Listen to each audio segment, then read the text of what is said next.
Assalamualaikum warahmatullahi wabarakatuh.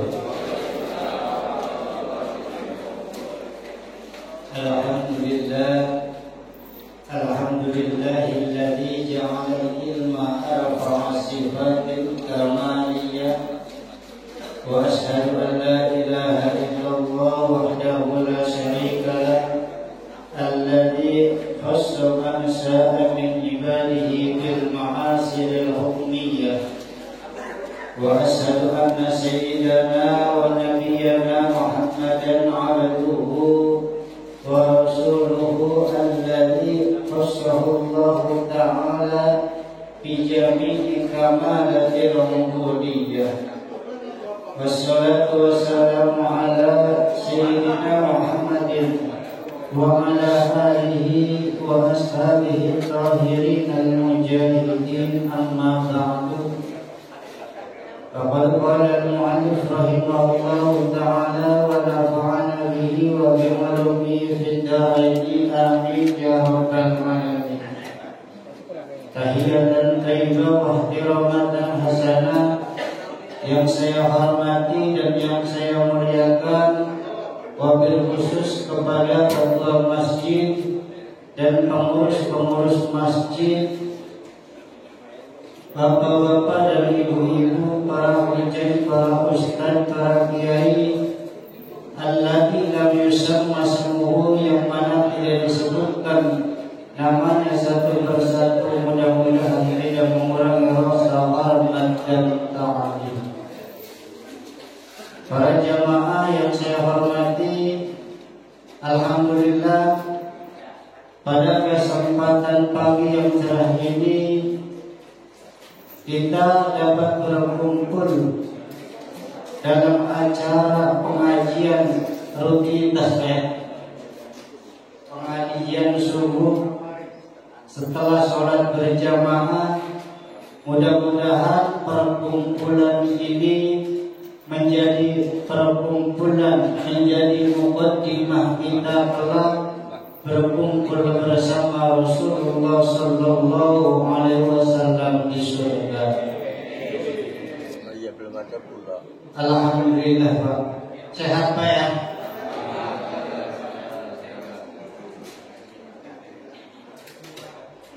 Sebelum melanjutkan kajian kita ini, kita mau memperkenalkan nama dulu, karena tak kenal maka tak sayang, kata pepatah. Kita langsung, Pak. Nama Nasiruddin, bertempat di Pakung.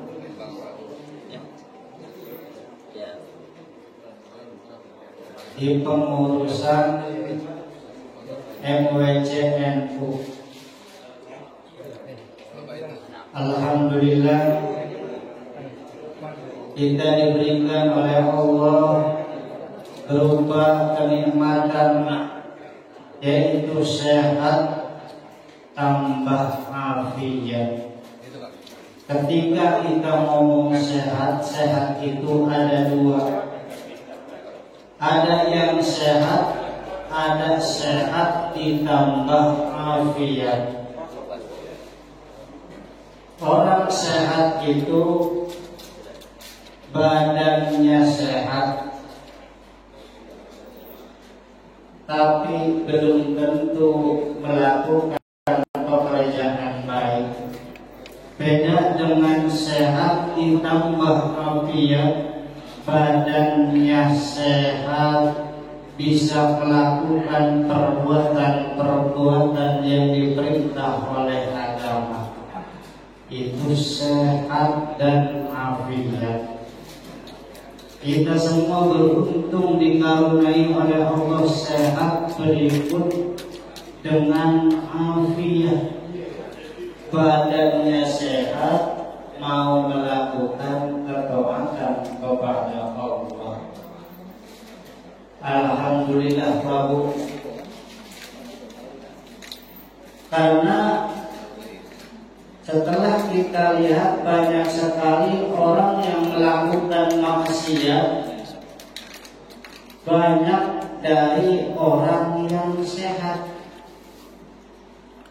pekerjaannya mabuk-mabukan, yang dilanggar oleh agama itu kebanyakan rata-rata orangnya sehat, tapi tidak afiat. Kita alhamdulillah ini sekaligus diberikan kesehatan, berikut afiat dapat melaksanakan ketaatan. Keberadaan masjid yang megah ini mudah-mudahan dapat menambahkan keimanan kita, dapat menambahkan ketakwaan kita, umumnya para jamaah, khususnya bagi masyarakat sekitar. Pengajiannya apa Pak temanya?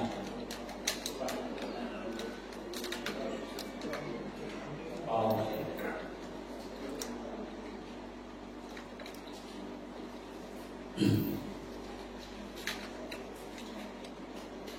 Kita lanjutkan saja langsung ke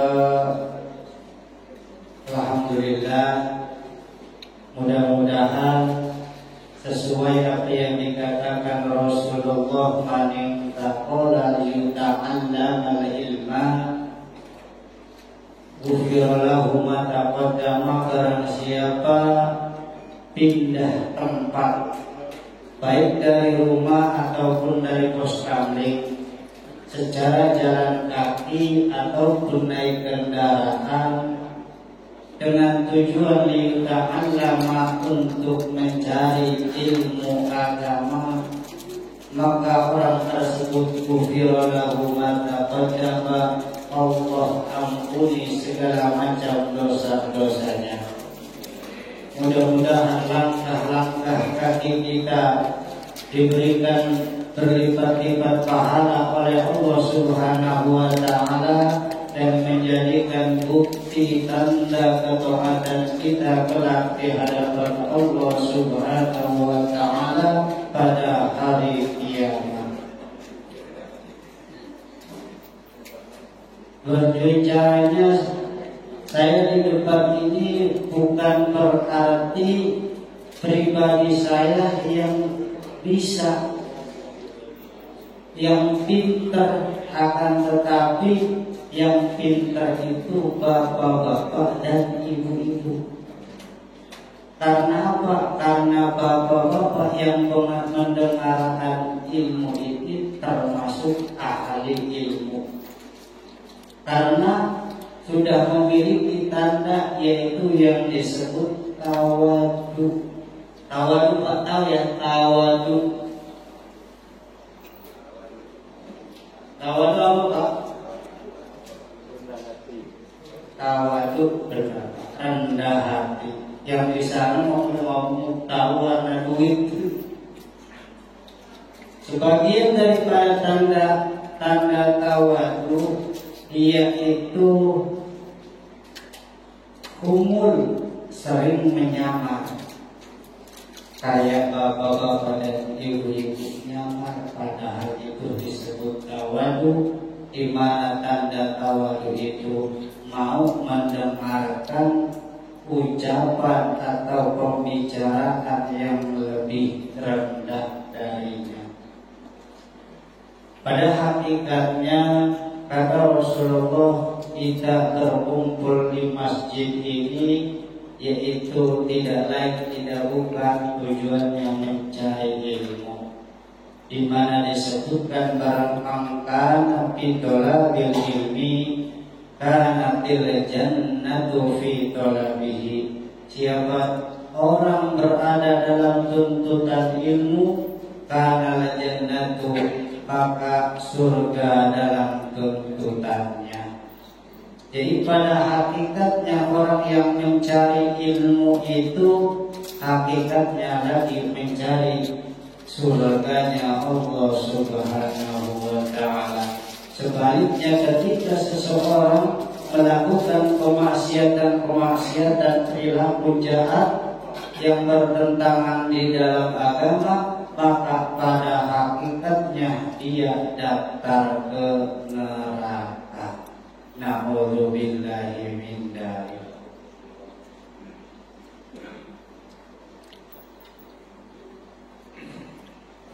Di dalam agama Islam, di mana ada ketentuan-ketentuan yang harus kita tuntut. Di dalam agama Islam, setidaknya kita harus mengetahui 3 ilmu. Sebagaimana sudah dimaklum bahwa pertama yang awal wajib kita ketahui yaitu mengenal Allah Subhanahu wa ta'ala atau yang disebut ilmu tauhid. Awal wajibin 'alal insani ma'rifatul ilahi biistiqoni. Awal pertama yang wajib bagi manusia yaitu mengenal Allah biistiqoni dengan benar-benarnya yakin. Ini ilmu yang pertama, yaitu wajib mengenal, mengetahui Allah Subhanahu wa ta'ala, yang mana Allah itu yang kita sembah. Kita sholat, kita ibadah, kita sholawat, kita tidak sah atau tidak diterima illa ba'da ma'rifatil ma'bud, kecuali mengenal zat yang kita ibadahi, yaitu Allah Subhanahu wa ta'ala. Karena apa? Bagaimana mungkin kita beribadah ketika kita tidak mengetahui siapa yang kita ibadahi, siapa yang kita sembah? Maka alhamdulillah kalau di masjid ini sering banyak rutin pengajian, baik ilmu tauhid yang pertama yang yaitu mengenal keberadaan Allah, yang kedua yaitu ilmu ibadah atau ilmu fikih, di mana amalan dari ilmu fikih yaitu tentang keikhlasan. Yang ketiga ilmu agama yang harus kita pelajari yaitu ilmu tasawuf atau akhlak. Tiga-tiganya ini penting: ilmu tauhid, ilmu fikih, ilmu tasawuf. Bila mana salah satu tertinggal, maka tidak sempurna keislaman kita. Contoh, kita hanya kenal kepada Allah tauhid, yang mana tauhid isinya keimanan, kepercayaan kita kepada Allah, akan tetapi tidak dengan fikih ibadah, maka tidak sempurna agama kita. Begitu juga tanpa akhlak, maka tidak disebut din. Karena 3 aplikasi inilah yang harus dibutuhkan kepada umat Islam. Di mana yang pertama ilmu tauhid. Aplikasi daripada ilmu tauhid yaitu terkumpul dalam kalimat la ilaha illallah. Tidak ada Tuhan yang wajib diibadahi dengan keberadaannya illallah, kecuali Allah. Ini tauhid yang pertama, bahwa kalimat la ilaha illallah itulah yang terpenting, di mana maknanya meniadakan la ilaha, tidak ada, meniadakan Tuhan, menetapkan Allah. Jadi secara gampangnya untuk memahami lafaz la ilaha illallah, la-nya dibuang, illahnya dibuang. La ilaha illallah, ilah Allah, Tuhan itu Allah. Selain daripada Tuhan, pokoknya ilahullah, Tuhan itu Allah. Kalau ada yang mengaku Allah, berarti itu bukan Tuhan. Sama saja, ada Tuhan, ada yang dituhankan. Seperti ada ustadz, ada yang diustadkan.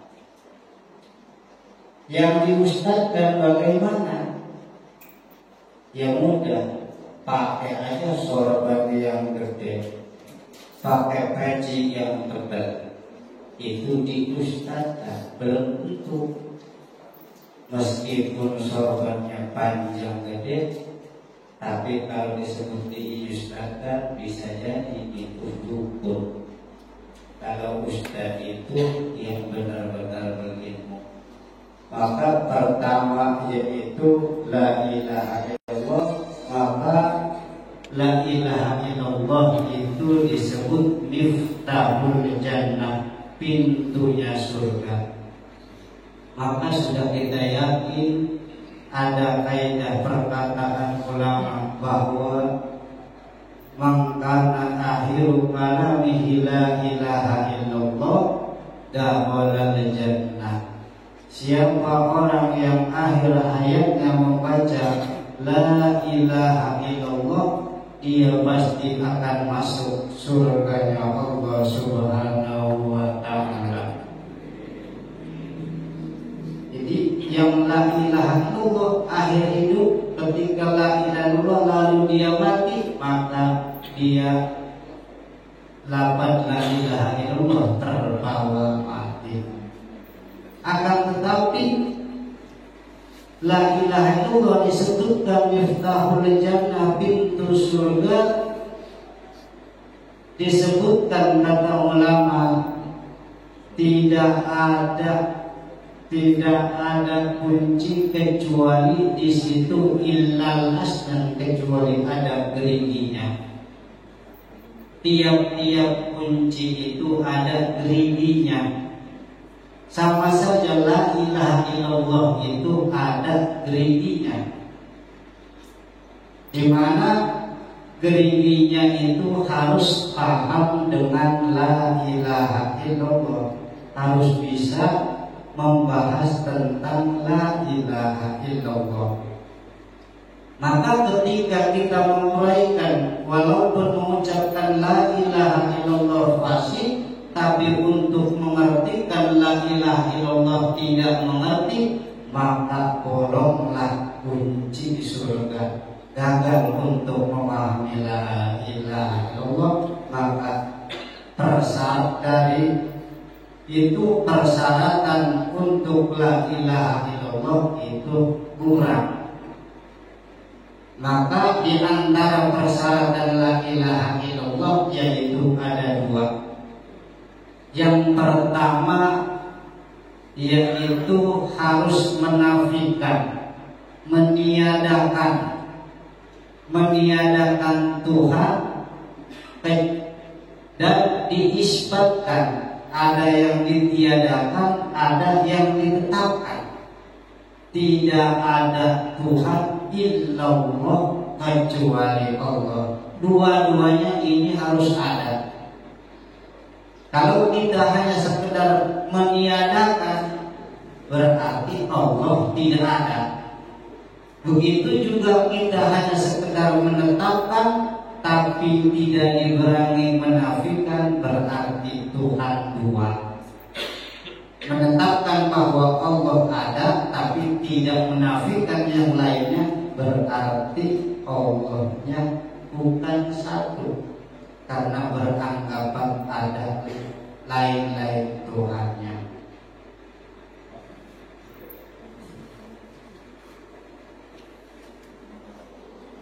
Di mana masalah fikih ini tuntutan ibadah. Alhamdulillah sholat jamaahnya ramai. Sudah kebiasaan Pak ya, sudah mengerti. Kita tahu bahwa sholat jamaah itu pahalanya besar Pak ya. Beda dengan sholat sendirian. pahala berjamaah itu 27 derajat dibanding sendirian. Akan tetapi ketika sudah mengetahui pahala berjamaah 27 derajat, 27, otak kita awas jangan sampai keliru. Otak kita jangan selalu fokus memikirkan 27 derajat. Akan tetapi pikirkan apakah sesuai dengan tuntunan Rasul berjamaah kita. Maka pada kesempatan yang singkat ini kita akan membahas tentang syarat berjamaah. Yang pertama, wasyurita liqudwati niyatu ketidai awi jama'atin ma'a taharrumi. Dipersyaratkan untuk jadi makmum niyatu tidai, yaitu niat berjamaah, niat mengikuti ma'a taharrumi barang beserta takbiratul ihram. Jadi syarat pertama berjamaah kita jadi makmum itu harus diniati berjamaah. Seorang makmum wajib niat berjamaah, wajib niat mengikuti imam. Bila mana persyaratan ini tidak terpenuhi, maka batal sholat kita. Jangankan 27 derajat, akan tetapi sholat pun tidak sah karena berjamaahnya tidak terpenuhi syarat-syaratnya. Jadi syarat yang pertama, mengikuti seorang makmum itu sudah biasa saat pengucapan masalah niat usolli fardhu dhuhri arba'a raka'atin mustaqbilal qiblati adaan makmuman, itu harus. Atau ada niatnya macam-macam, ibtidaan lillahi ta'ala, jama'atan lillahi ta'ala, gak masalah. Yang penting harus ada niat bahwa kita itu mengikuti imam. Akan tetapi kalau imam tidak disyaratkan jadi imam, imaman lillahi ta'alanya itu tidak dipersyaratkan untuk berjamaah, maka imamat terserah mau pakai imaman lillahi ta'ala atau tidak. Tapi bagi makmum itu penting harus mengucapkan di dalam hatinya makmuman atau jamaatan, berjamaah dengan seorang imam. Jadi niat jadi imam itu sekadar sunnah. Kalau niat jadi makmum itu wajib. Maka ketika kita jadi imam tidak niat jadi imam, maka pahalanya cuma 1, enggak 27, karena enggak niat jadi imam. Maka di dalam imam itu peraturan kadang-kadang colak-colek, colak-colak itu nggak ada ya. Kadang mau supaya jadi imam dicolek. Kalau daerah sana biasa lihat di sini ada yang colek-colek.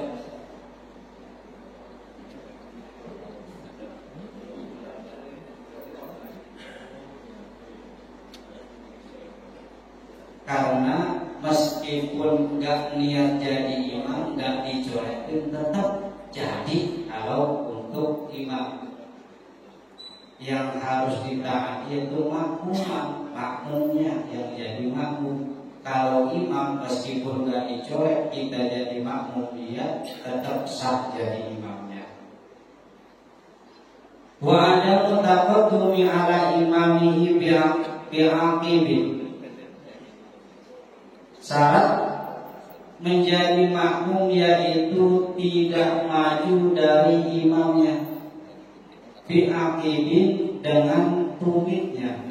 Jadi posisi si makmum itu tidak di depan imam. Imam itu harus ada di depan, makmum ada di belakang. Urutannya bagaimana? Yaitu tungkak kita. Maka kalau meluruskan shop itu biasa yaitu yang jadi patokan itu tumit kita belakangnya. Meskipun umpama kalau kita berjajar dengan imam, seorang makmum karena panjang tinggi kakinya ada di depan imam, jari-jari kakinya itu nggak masalah karena yang dihitung tumit kita. Maka dalam aturannya di sini wanudi bauquf mudakarin an yaminil imami mutaakhirun qalilan.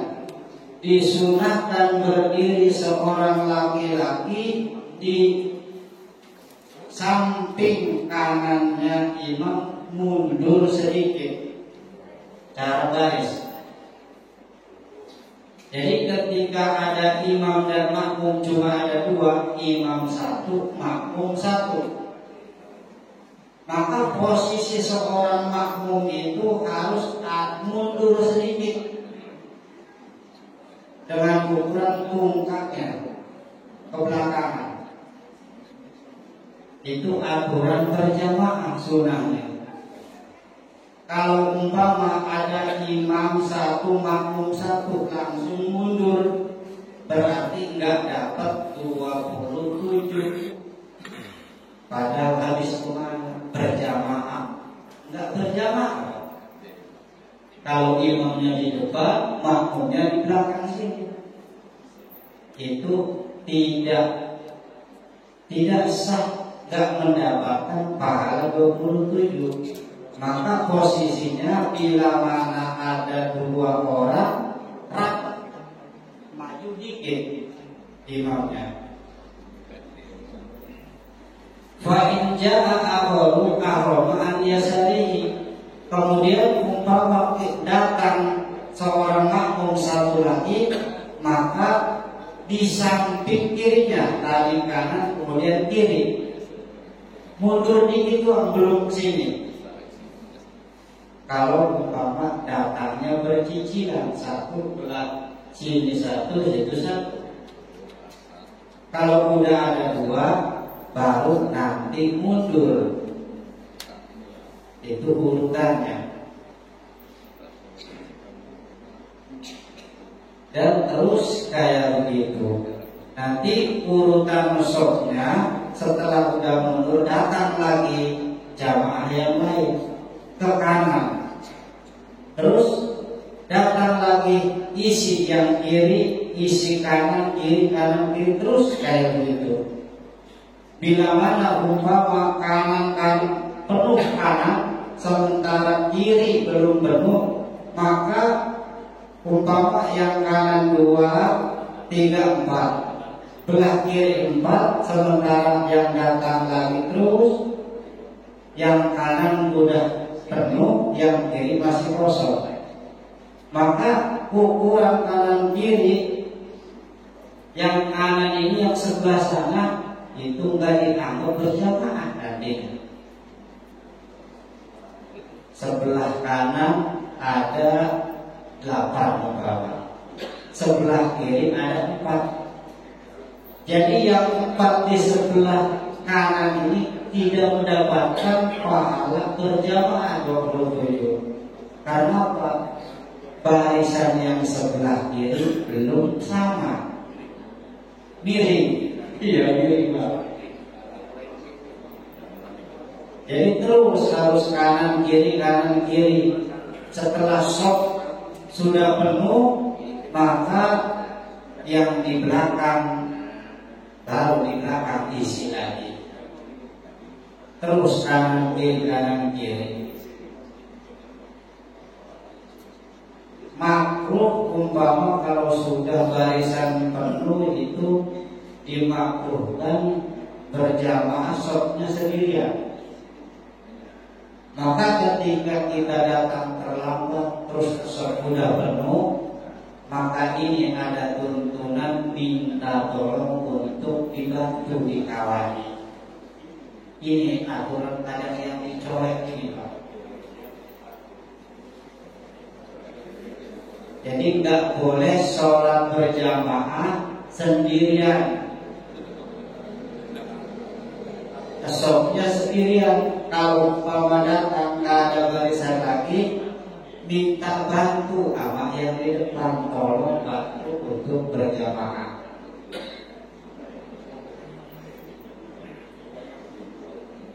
Jadi caranya bagaimana minta bantuan? Pertama, yaitu kita takbir. Jadi usolli dulu Allahu Akbar, dekat yang di depan itu baru colek. Aturan colek. Maksudnya minta bantuan biar kawani.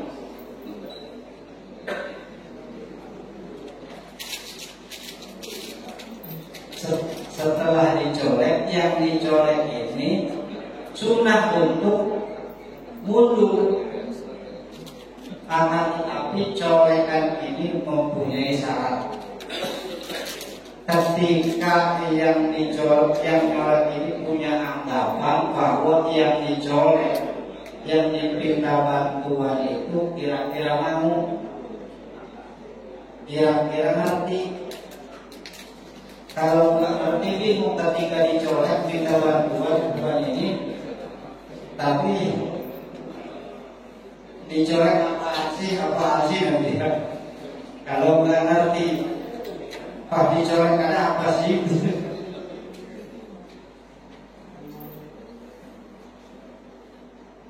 Itulah secara singkat di mana banyak sekali syarat-syarat untuk berjamaah. Begitu juga kita harus mengetahui perpindahan gerakan imam. Kemudian di sini harus satu tempat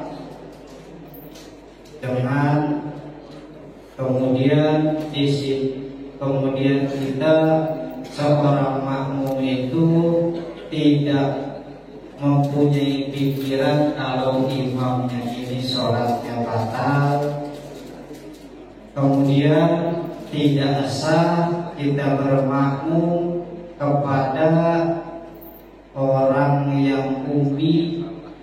Orang umi itu umpama makmumnya rapih baca Fatihah, sementara imamnya tidak rapih, maka yang kayak gini tidak sah jadi makmumnya, karena makmumnya melebihi kapasitas imam. Contoh, imamnya Bismillahirrahmanirrahim, Alhamdulillahirabbil alamin. Imamnya ngalamin Alhamdulillahirabbil alamin, kata si makmum salah, bukan ngalamin. Daripada kamu nggak ngalamin daripada ngalamun. Jadi kalau sama-sama yang imamnya ngalamin, makmumnya ngalamin, itu sah.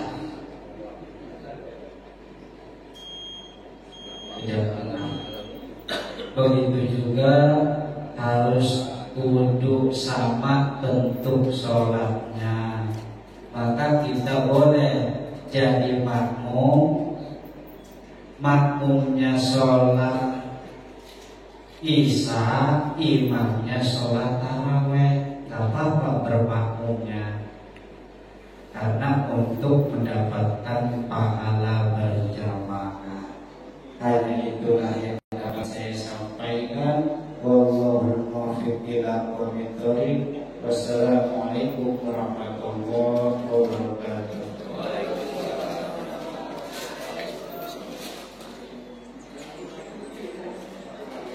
demikianlah